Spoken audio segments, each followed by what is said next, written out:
All right, so for running backs, my boom this week is CEH, Clyde Edwards-Helaire.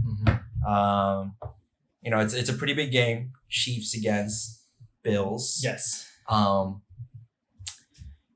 really don't have much statistics to provide behind this pick. It was more from if I am a defensive coordinator, the players you got to stop. You got to stop Tyreek and Kelsey. And when you're playing the Chiefs, you can't help but be so, concerned about the deep ball.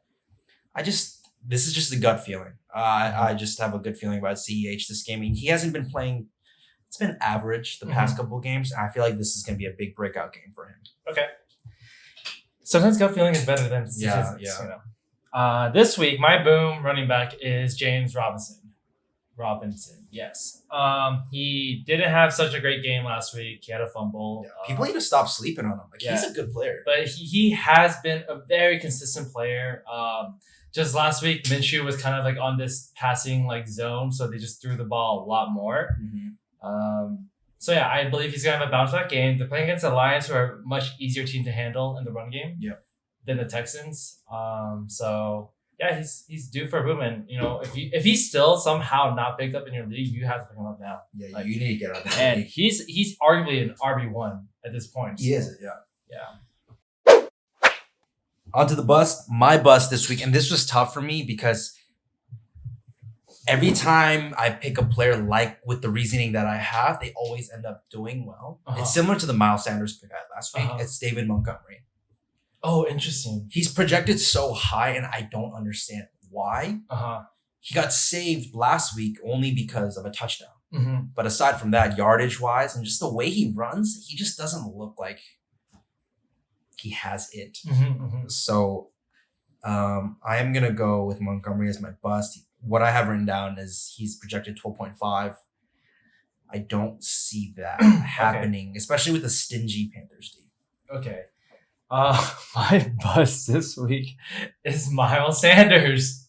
Okay. So, you all know that he chose Miles Sanders last week.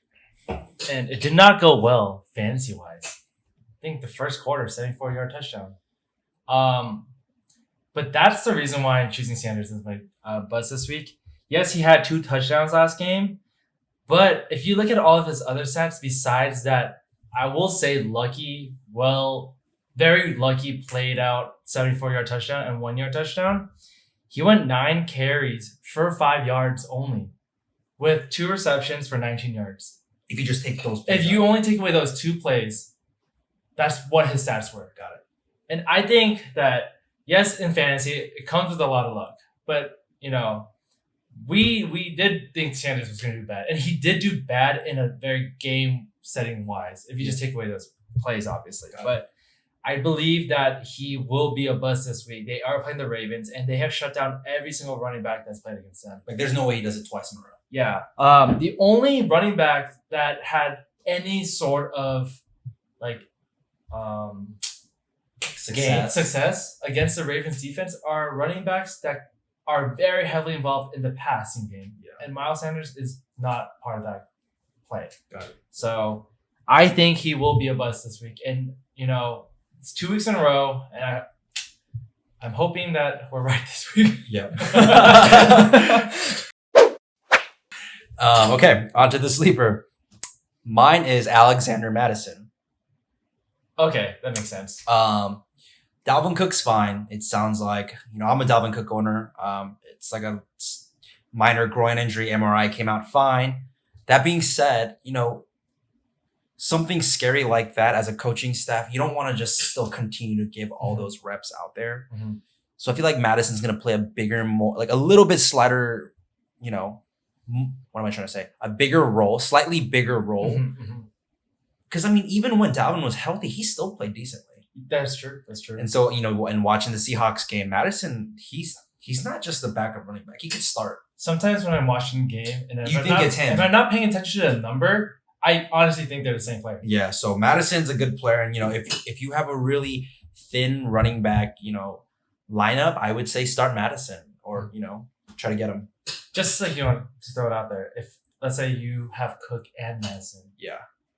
Who would you start? that would depend on the last minute like reports. Mhm. I think you still have to go with Cook, Okay. but All right. who knows? All right. This is gonna be very controversial, Here we go. but my sleeper is David Montgomery this week.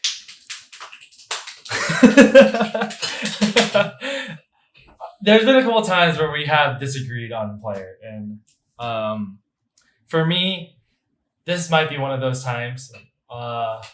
Montgomery, yes, he got his first touchdown last week, and that touchdown did save him fantasy wise. But I never liked Montgomery as a fantasy play at all last week because they were playing against the Bucks, and I thought he was going to do bad anyways. So that was very lucky of him. I don't feel that way this week. I feel like he has a great matchup against the Panthers because, yes, their defense has been very much more improved. Their run defense still has some holes that. Yeah, they're not the best. Yeah, they're not the best Yeah. run defense. So I feel like Montgomery can exploit that. And with the Bears kind of like surprisingly being 4-0 and all, like I feel like they are a team that can be a good team, but that comes with a good run game. Got it. And I feel like they will try to push that out. And another thing, that reason why I think he's a sleeper is just because since Cohen is out, and I don't know if he's going to be playing this week or if he's coming back, but he has been a little bit more involved in the passing game as well. Got it. Okay. So yeah. Okay, so I mean, you guys decide at your own will. Mhm. Me or Daniel. All right.